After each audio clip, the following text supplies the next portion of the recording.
mga churches sa araw na ito nag-celebrate sila ng tinatawag na Thanksgiving. Noong Thursday, every 4th Thursday of November, yun yung kanilang Thanksgiving Day celebration as a nation. At kung tayo man din ay magpapasalamat din sa church natin, sa personal natin, ano kaya ang ating ipagpapasalamat? So we have a question. What are 3 things you're thankful for? Okay. Pero dadalhin natin sa message ngayon ng this morning about celebrating our being a church. Okay, tayo ay nagse-celebrate being a church. At ano yung ating mga ipagpapasalamat bilang isang iglesia, isang simbahan? Una po, tingnan natin, basahin natin sa pasubay. Our church belongs to Jesus. Ipagpapasalamat natin ang ating iglesia, ang ating simbahan. Tayo, we belong to Jesus. Tayo po yung simbahan, tayo po yung church. Okay, papaliwanag natin na mamaya. Yung passage natin, Matthew 16:18, sabi dyan, Jesus said, I will build my church. Ito ay sinabi ni Jesus Christ kay Pedro. Pero ito rin yung sinasabi niya sa kanyang mga disciples noon. At yun din ang message niya sa atin ngayon. That Jesus builds His church. And our church, Emmanuel Christian Church, belongs to Jesus. Can we say amen to that? Sa Tagalog po, ganito po yun. Nasabi ko sa iyo, ikaw si Peter, at itatayo ko sa ibabaw ng batong ito ang aking church, ang aking iglesia. Yung aking there is possessive. Sino ang may-ari ng simbahan? Si Jesus Christ. So, Emmanuel Christian Church belongs to Jesus. At dapat ipagpapasalamat natin yan. Hindi tayo belong sa kulto or kanino man. We belong to Jesus Christ. At tayo mismo bilang member ng local church na Emmanuel Christian Church, we belong to Jesus Christ. At yan yung dapat ipagpapasalamat natin. Kasi si Jesus Christ nagsasabi, my church. When He looks at Emmanuel Christian Church, sabi na, this is mine. Emmanuel Christian Church is my church. Amen. At tayo ay member ng church ni Jesus Christ. Hallelujah! At bibigay ito ng kasiyahan sa atin, ng celebration sa atin, ng pasasalamat sa atin, kasi we belong to Jesus. Sabi sa Acts 28, sinabi ni Apostle Paul sa mga elders ng Ephesus. Bago siya umalis, sabi niya, kaya ingatan nyo ang sarili nyo at ingatan nyo din ang lahat ng members ng grupo na binigay sa inyo ng Holy Spirit para alagaan. Alagaan nyo mabuti ang church ng Diyos na binili niya kapalit ng buhay ng sarili niyang anak. Hallelujah. Yung church, mga kapatid, binili ni Jesus Christ. Binili ng Diyos kapalit ng buhay ng sarili niyang anak. Paano nangyari yun? Ito yung pinaliwanag ko last time na tinatawag natin penal substitution. May penalty ang sin. May penalty ang kasalanan. Dapat tayo ang magbabayad doon sa krus ng Kalbaryo.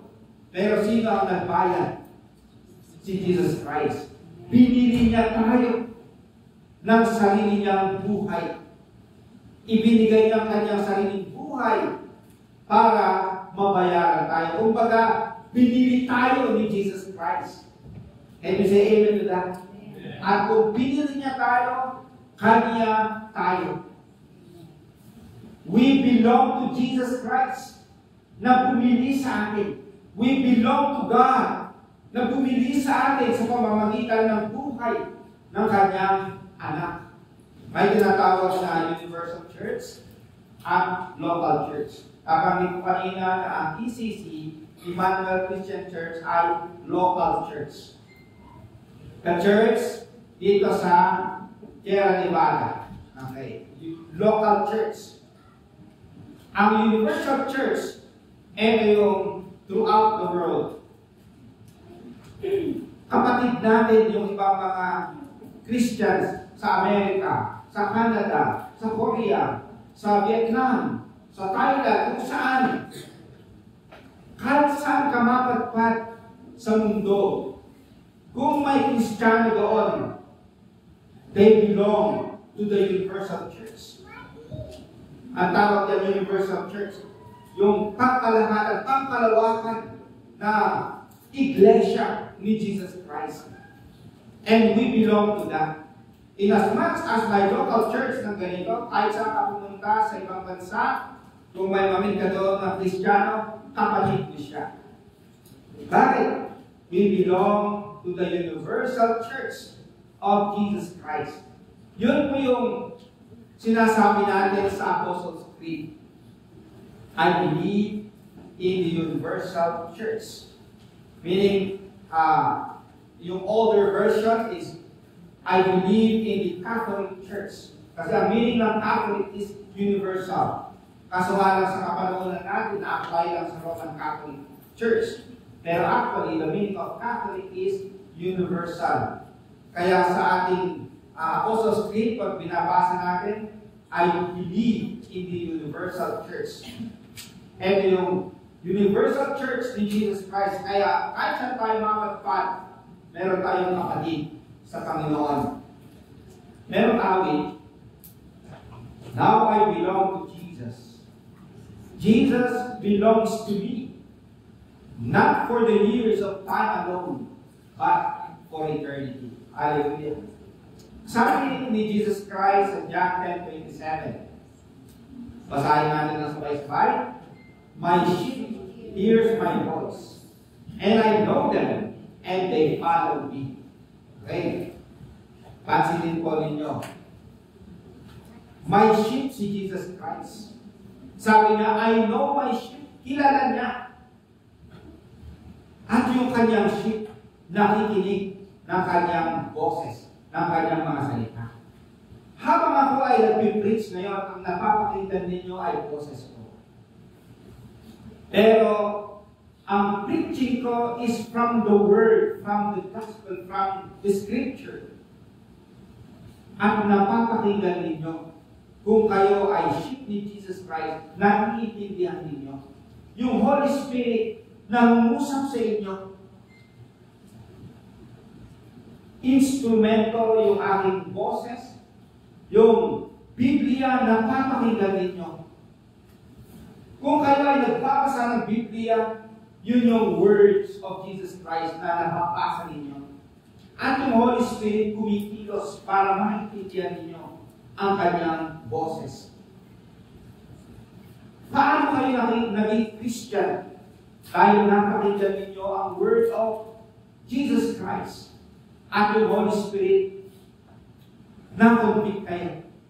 Napakinggan ninyo ang boses, ang tinig ni Jesus Christ.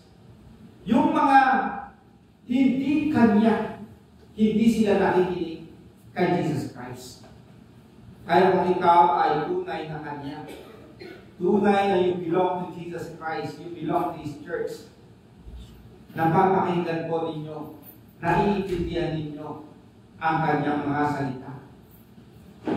At ang sabi dito, and they follow me. Sumusunod kay Jesus Christ. Kaya tayo po, mga kapatid, we belong to Jesus Christ. We listen to His words and we follow Him. Can you say amen to that?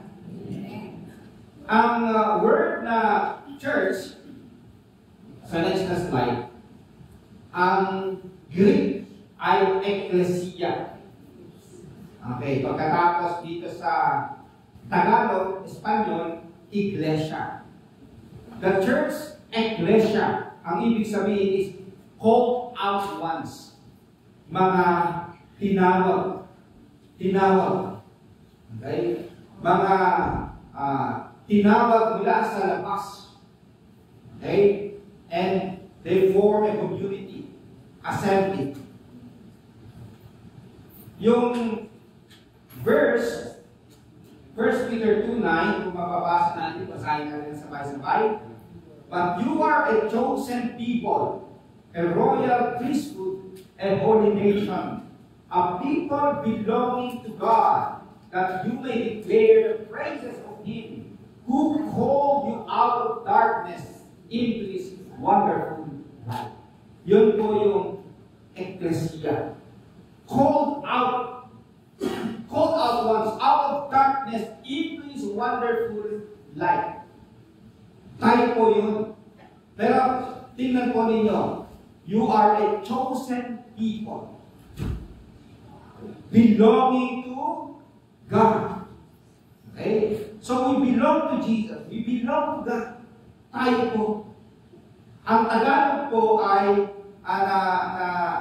na ginagamit natin. Pupunta po ako sa simbahan. Okay? Doon po yung sambahan namin. Ang concept kasi ay yung building. Okay? Ito yung simbahan namin. Dito tayo nagsasamba. Concept ay building. Pero ang ibig sabihin talaga ng iglesia ng church ay hindi yung church building, kundi yung people of God. Okay? Tayo po yung iglesia. Tayo po yung mga tinawag out of darkness. And we belong to God. We belong to Jesus Christ. Now, sa Luke 10:20, nung inutusan ni Jesus Christ yung mga disciples para sila ay mag-humayo, pagkatapos nung sila ay nag-report, bumalik sila, tuwang-tuwa sila kasi sabi nila, grabe, Jesus, ay yung mga demonyo. Okay.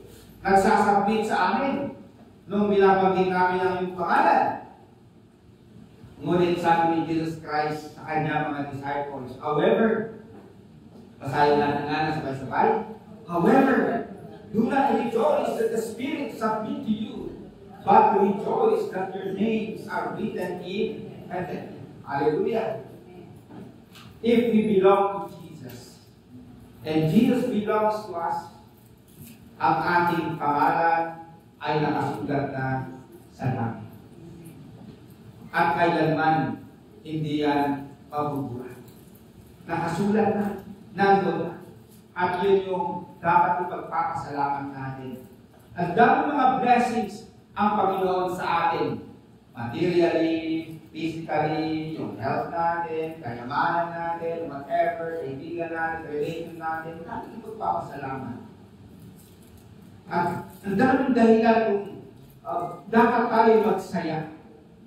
Pero ang sinasabi dito ni Jesus Christ, the best na ipagpapasalamat natin, isa-celebrate natin yung ating pangalan na nakasulat sa langit. Amen. Ang pangalan mo ba ay nakasulat sa langit? Amen. Dapat magsaya tayo. Ipagpapasalamat natin yan.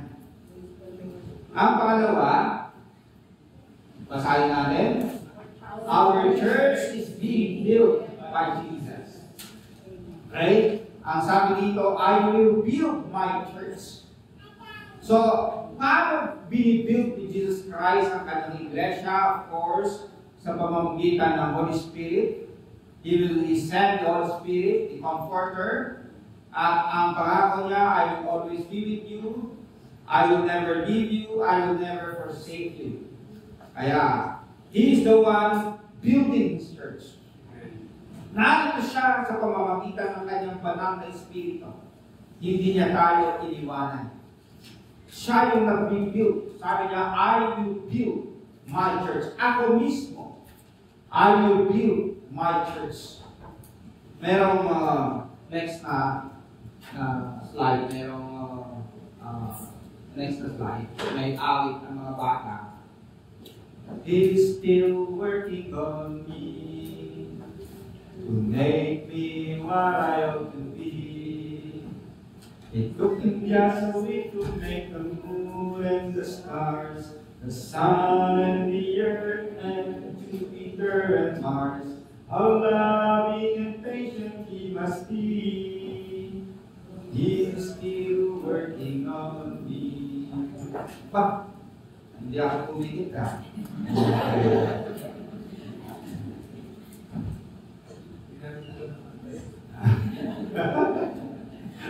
Okay. Ang gusto ko dito, ang comparison, it took him just a week, just 1 week, to make the moon and the stars. Divide the whole universe in just 6 days. Nilikha ng Panginoong Diyos. Pero ang sabi dito, He is still working on me. Ilang taon na, God is working on me. How patient and loving He must be. God is still building me. Okay? To be what I ought to be. Na maging katulad niya. He is still building Emmanuel Christian Church. Amen. Tayo yung kanyang iglesia, local church, the universal church. Hanggang ngayon, He is still building His church. Hindi pa tayo perfect. Hindi pa tayo mature. And God is patient na binibuild tayo every day. Hallelujah. Siya pa rin yung nag-build sa atin. Lagi kong illustration. Yung pag may nag-criticize sa atin, ganito ka naman, ganyan ka naman. Pagkatapos ang sagot natin, kailan ba ako ganyan? Hindi, nung may 5 years ago, ganyan ka na. Okay, siyempre ba 5 years ago na yun. Siyempre nagbago na ako ngayon. Kasi yung grace ng Panginoon, I am being changed from glory to glory. Amen. Iba na ako noon 5 years ago, 10 years ago, basta sigurado, He's still working on me. Amen. Hindi man ako perfect, but 5 years from now, meron kahit paano, meron pa rin gagawin ng Panginoon sa akin. And then, isang way din na binibuild tayo minsan ng Panginoon is through trials. Sabi ni James, sabi niya, count it all joy when you face trials of many kinds. Kasi sa pamamagitan ng trials, tumitibay tayo. At nakikilala natin kung sino ang Diyos at saan tayo lalapit. Minsan kasi pag maganda lahat yung sitwasyon natin, minsan nakakalimot tayo. Halimbawa yung doon sa Minnesota, sa Amerika, may tayo na yung peste ng locust, ang grasshopper na malalaki, balang, ay kinakain yung kanilang mga tanim, yung corn, yung wheat. At yung isang season na yun na nakikita nila na masyadong marami yung locust, ang daming itlog na nakita nila. Pinitisyon nila yung kanilang governor na mag-declare ng prayer day para ipag-pray nila. So ang kanilang gobernador ay pumayag at siya mismo sumakang mag-pray. Ayon sa kwento, yung mga bars, okay, walang tao doon. Walang tao sa mga ibang mga malalaking palengke. Wala sa Pero pag pumunta ka sa simbahan, punong-puno ng tao. Nagpe-praise lang. And a miracle happened. Kasi, kinabukasan after ng prayer nila, medyo, uminit. At ito yung perfect time na itong mga itlog mag-hatch. Pero kinagabihan, habang nag-hatch itong mga itlog, at lumalabas na sila, bigla namang umulan. At pag ulan naman, yung hangin galing Canada na malamig, dumating din, na-freeze yung environment. Kaya yung mga yon, mga itlog, na-freeze sila at nangamatay. Ayon sa kwento, may ilang nag-survive, naging grasshopper. Pero nagulat sila, lumipat lang sila, napunta sila kung saan at hindi na sila bumalik. And for how many years, wala nang locust sa lugar na yun. So, ina-attribute ng marami na dahil ang Panginoon ay nakinig sa kanila. Nakinig sa mga prayers nila. Dumaan sila mga trials, mga peste sa mga nagdaan, pero natutunan nila na lumapit sa Panginoon Diyos. Kaya minsan yung mga ganun na sitwasyon, natututo tayo na lumapit sa Panginoon Diyos. And through that, God is building our faith. And building kung saan tayo lalapit talaga sa buhay na ito. Ang next na slide natin, Jesus built His church through His disciples. Okay, sa pamamagitan din ng kanyang disciples, God is building His church. Upon this rock, I will build my church. Okay, tingnan natin yung next na slide. Basahin natin na sabay-sabay. Consequently, you are no longer foreigners and aliens, but fellow citizens with God's people and members of God's household, built on the foundation of the apostles and prophets, with Christ Jesus Himself as the chief cornerstone. So, si Jesus ang pinaka-cornerstone, pero ang mga pundasyon ay mga apostles. Okay? So, sila yung unang ginamit ng Panginoong Diyos, yung mga apostles niya. Nangaral sila. And then yung disciples ng mga apostles nagtuloy hanggang sa atin ngayon. Tayo rin ang ginagamit ng Panginoong Diyos to build this church. Okay, ito, basahin natin ng sabay-sabay. And He gave some as apostles, and some as prophets, and some as evangelists, and some as pastors and teachers, for the equipping of the saints for the work of service, to the building up of the body of Christ, until we all attain to the unity of the faith, and of the knowledge of the Son of God, to mature man, to the measure of the stature which belongs to the fullness of Christ. Okay, ang sinasabi dito, ang Panginoon nagbigay ng apostles, prophets, evangelists, pastors, and teachers. Okay, yung mga apostles, binigay ng Diyos, mga prophets of old. So kahit yung mga pastors, mga teachers, mga evangelists, they are God's gift to the church.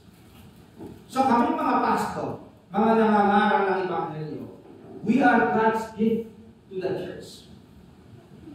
To build this church. Yung mga teachers, mga nangangaral ng salita ng Diyos, they are part of God's gift to the church, to build this church.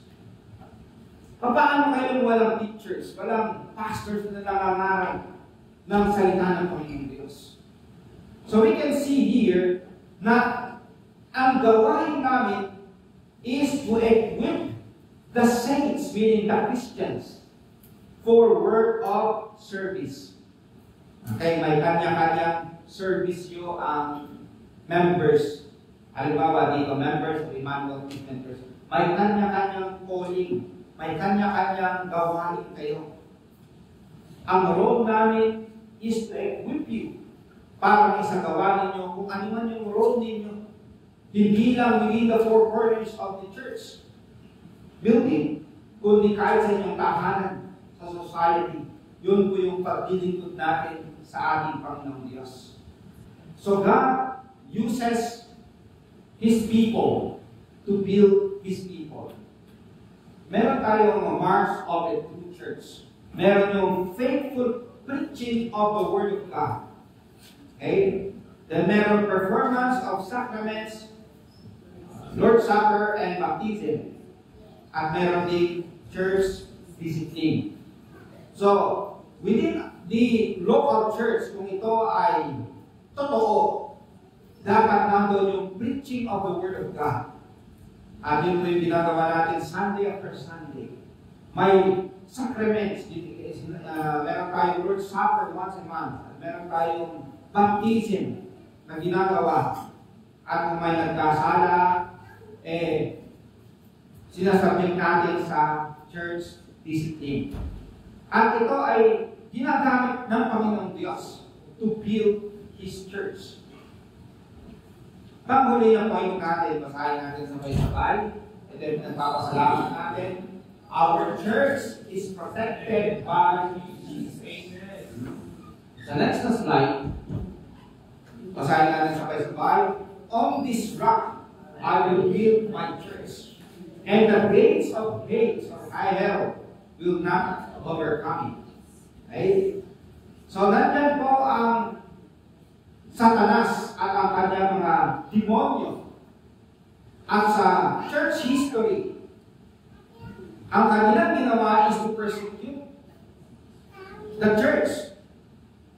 Hanggang sa ngayon, kung pupunta tayo sa Pakistan, sa extreme na Muslim country, even sa China, the church is being persecuted. Kung babalik tayo sa history, may time na pinagpapatay ng mga Christians. Sa isang movie na napanood ko, sabi ni Pedro kay Nero. Sabi niya, Nero rules today, but Jesus rules forever. Nawala na si Nero at yung mga emperor, pero hanggang ngayon, nagpapatuloy pa rin ang simbahan, ang iglesia. Why? Because Jesus said, even the gates of hell, the gates of Hades will not overcome. Hallelujah. Palampakan natin ang ating Panginoon Diyos. Magkakalumpay ang simbahan, ang iglesia ng ating Panginoon Diyos. And we belong to His church. We belong to Him. At magpapatuloy tayong victorious. Sabi ni Jesus Christ, pangako niya, basahin natin sabay-sabay, I give them eternal life, and they shall never perish. No one can snatch them out of my hand. Pangako yan ni Jesus Christ. No one, wala. Wala talaga. No one can snatch them out of my hand. They shall never perish. Kasi nga may protection si Jesus Christ. Kaya bandang huli, ito po, ang tawag sa atin ay triumphant church. Bandang huli, yung triumphant church ay yung mga nandun na, victorious na. Tayo na nabubuhay pa ay militant church. Nagpapatuloy pa rin tayo. Pero ang kasiguraduhan ay magpapatuloy tayo. Because God preserves His church. Protects and preserves His church. Meron tayong Diyos na kasama natin, gumagabay sa atin.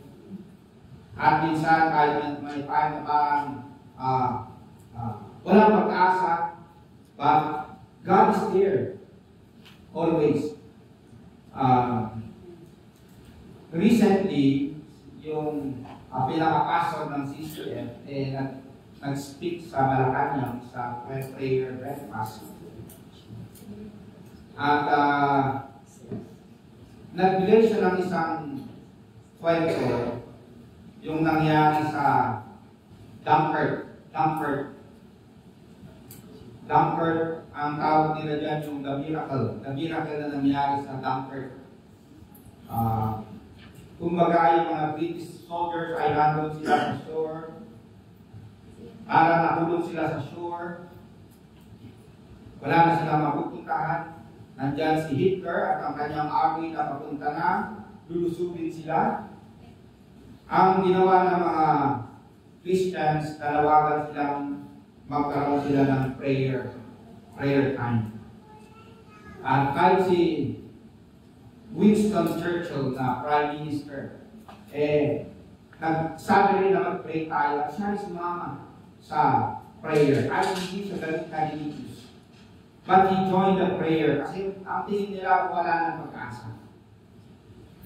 More than 300,000 mga soldiers ng mga British and others ay nandun sa shore. At nakulong na sila. Bobombahin na sila ni Hitler. Atakehin na sila, mamamatay na sila. And their only hope ay ang Panginoong Diyos. Nagkagawa siya ng milagro. At gumawa nga ang Diyos ng miracle. Biglang nagbago ang desisyon ni Hitler. Sabi niya, okay, wag muna tayong matake. Okay. Bakit kaya yan na yun? Nakulong na sila. So, hindi sila umatake. Tapos po, pinuspong ni Hitler. Tapos, biglang yung weather, nagbago din. Naging mahangin. Pagkatapos yung mga tao, yung mga ordinary citizen, nagdala sila ng mga malalaki o maliliit na bangka, bako, doon sa shore. Para doon sasakay yung mga sundalo na natrap sa area. Kaya ang tawag nila dyan is the miracle in Dunkirk during the World War II. Ina-attribute nila sa Diyos na nakikinig sa kanyang bayan. And praise God, nakita natin na when the church prays, at ang Diyos hindi lang yung church na be-bless, yung ibang tao din na be-bless. Mga kapatid, we have a God who protects us, who listens to us, who wants to bless us, who wants to use us para mag-bless din yung marami. While we are waiting sa pagbabalik ni Jesus Christ, meron pa tayong misyon na maging pagpapala sa ating mundo. Ang prayer ko ay po sa Emmanuel Christian Church ay laging mapagpasalamat because we belong to Jesus. And Jesus is building us. And Jesus is protecting us. At nakikinig siya sa atin. Let's pray.